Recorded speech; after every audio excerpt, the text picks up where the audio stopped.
आज हम कक्षा 10 गृह विज्ञान में बाल विकास परिचय, विकास का अर्थ, परिभाषा और विशेषताएं, इन शीर्षकों का अध्ययन करेंगे। इनके बारे में जानेंगे। बाल विकास का परिचय। जन्म के समय मानव शिशु एक जीवित प्राणी मात्र होता है। वह हर प्रकार से असहाय, अबोध, असामाजिक, नैतिकता से अनभिज्ञ तथा अति सीमित बुद्धि वाला 3-4 किलोग्राम वजन वाला जीवित प्राणी होता है। यह जीवित प्राणी क्रमशः खेलने कूदने तथा विद्यालय जाने वाला बालक, अत्यधिक क्रियाशील किशोर, विभिन्न व्यवसायों को अपनाने वाला अवयस्क तथा पुनः दुर्बल परंतु अत्यधिक अनुभवी वृद्ध का रूप धारण करता है। ये सभी परिवर्तन एक निश्चित एवं व्यवस्थित प्रक्रिया के माध्यम से संपन्न होते हैं। ये सभी परिवर्तन एक निश्चित एवं व्यवस्थित प्रक्रिया के माध्यम से संपन्न होते हैं। परिवर्तनों की इस प्रक्रिया को ही विकास या डेवलपमेंट कहते हैं। विकास का अर्थ। विकास एक जटिल प्रक्रिया है। सामान्य रूप से विकास, वृद्धि, परिपक्वता, पोषण आदि अवधारणाओं को प्रायः मिले-जुले अर्थों में प्रयोग किया जाता है, परंतु वास्तविकता यह है कि इन सब में कुछ न कुछ अंतर अवश्य होता है। विकास वह जटिल प्रक्रिया है जिसके परिणाम स्वरूप बालक या व्यक्ति की अंतर्निहित शक्तियां एवं गुण प्रस्फुटित होते हैं। विकास के लिए विभिन्न कारक जिम्मेदार होते हैं जो कि विकास की प्रक्रिया का परिचालन करते हैं। विकास की प्रक्रिया को सर्वाधिक प्रभावित करने वाले कारक दो होते हैं। ये कारक हैं वंशानुक्रमण एवं आनुवंशिकता, हेरिडिटी, तथा पर्यावरण।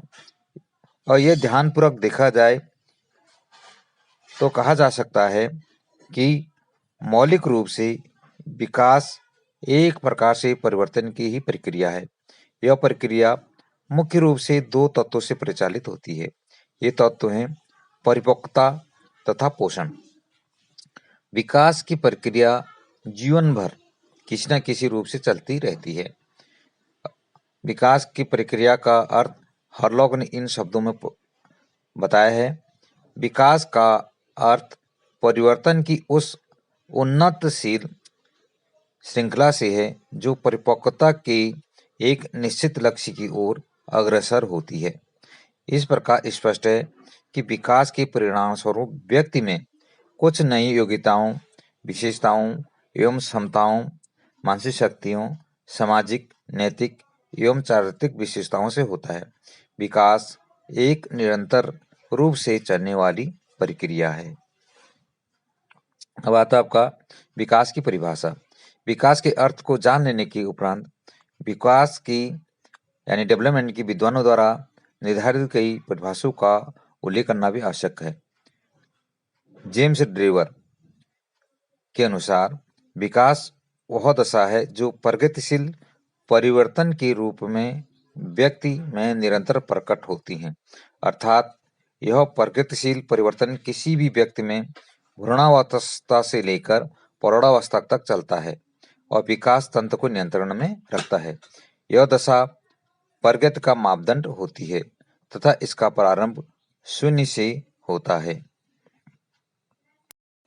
मुनरो के अनुसार परिवर्तन श्रृंखला की वह व्यवस्था है जिसमें बालक भ्रूणावस्था से लेकर प्रौढ़ावस्था तक गुजरता है, यानी वृद्धावस्था तक, और विकास के नाम से जानी जाती है। नंबर तीसरी परिभाषा है इंग्लिश के द्वारा अनुसार विकास प्राणी की शरीर अवस्था में एक लंबे समय तक होने वाले लगातार परिवर्तन का एक क्रम है। यह विशेषतया ऐसा परिवर्तन है जिसके कारण जन्म से लेकर परिपक्वता और मृत्यु तक प्राणी में स्थायी परिवर्तन होते हैं। उपयुक्त वर्णित परिभाषा के आधार पर कहा जा सकता है कि विकास एक बहुपक्षीय प्रक्रिया है तथा इस प्रक्रिया के परिणाम स्वरूप व्यक्ति की विभिन्न योग्यताओं, विशेषताओं, क्षमताओं, मानसिक शक्तियों एवं सामाजिक, नैतिक तथा चारित्रिक लक्षणों का आविर्भाव होता है। विकास की प्रक्रिया किसी न किसी रूप में जीवन भर चलती रहती है। अगला टॉपिक है विकास की विशेषताएं। विकास की प्रक्रिया के अर्थ एवं परिभाषा के विवेचन के उपरांत हम इसके विशेषताओं का उल्लेख करते हैं। नंबर 1, समानता। विकास की प्रक्रिया सब कहीं समान रूप से चलती है। प्रत्येक जन्म लेने वाला शिशु क्रमशः विभिन्न स्तरों में से लेकर होकर बढ़ता है। प्रत्येक शिशु विकसित होकर एक दिन प्रौढ़ मनुष्य बनता है। ऐसा कभी नहीं देखा होगा आपने कि कोई मानव विकसित होकर हाथी बन गया हो। या इसके अलावा विकास एक सदैव क्रम में होता है। प्रत्येक बालक क्रमशः किशोर, प्रौढ़ एवं अंत में वृद्ध बनता है। ऐसा कभी भी नहीं देखा गया होगा कि कोई बालक एकाएक वृद्ध बन गया हो। इसलिए कहा जा सकता है कि विकास की प्रक्रिया सदैव समान होती है। नंबर 2, कुछ पक्षों में भिन्नता। जहां एक और विकास की प्रक्रिया में एक सर्वत्र व्याप्त समानता देखी जा सकती है, वहीं कुछ अन्य पहलुओं में भिन्नता भी देखी जा सकती है। प्रत्येक व्यक्ति का व्यक्तित्व भिन्न रूप से विकसित होता है। चरित्र, मानसिक शक्तियों तथा संवेगात्मक पक्षों का विकास व्यक्ति का अलग निजी ढंग से होता है। इसी से प्रत्येक व्यक्ति की निजी विशेषताएं विकसित होती हैं। हम देखा होगा सभी व्यक्ति एक जैसे नहीं होते हैं, सब अलग अलग प्रकार के होते हैं। तो इसी वजह से ये उनकी भिन्नता है। नंबर 3, विकास की प्रक्रिया आय से संबंधित होती है। विकास की प्रक्रिया आय के अनुसार चलती है। प्रत्येक आयु का एक विस्तार स्तर भी होता है। प्रत्येक आयु का एक विकास स्तर भी होता है, परंतु कुछ व्यक्तियों में विकास की प्रक्रिया तीव्र तथा कुछ में मंद होती है। नंबर 4 है निरंतरता। विकास की प्रक्रिया निरंतर रूप से चलती रहती है। यह सत्य है कि मनुष्य के कुछ पक्ष एक बिंदु पर आकर रुक जाते हैं, उसमें आगे वृद्धि नहीं होती, परंतु इससे भिन्न कुछ पक्ष सदैव विकसित होते रहते हैं। उदाहरण के लिए मनुष्य की लंबाई एक स्तर पर आकर रुक जाती है, परंतु उसके विचार, संवेग तथा भावनाएं सदैव विकसित होती रहती हैं। विकास की इस गति में तीव्रता अथवा मंदी आ सकती है। यानी विकास जो है ये निरंतर चलने वाली प्रक्रिया होती है।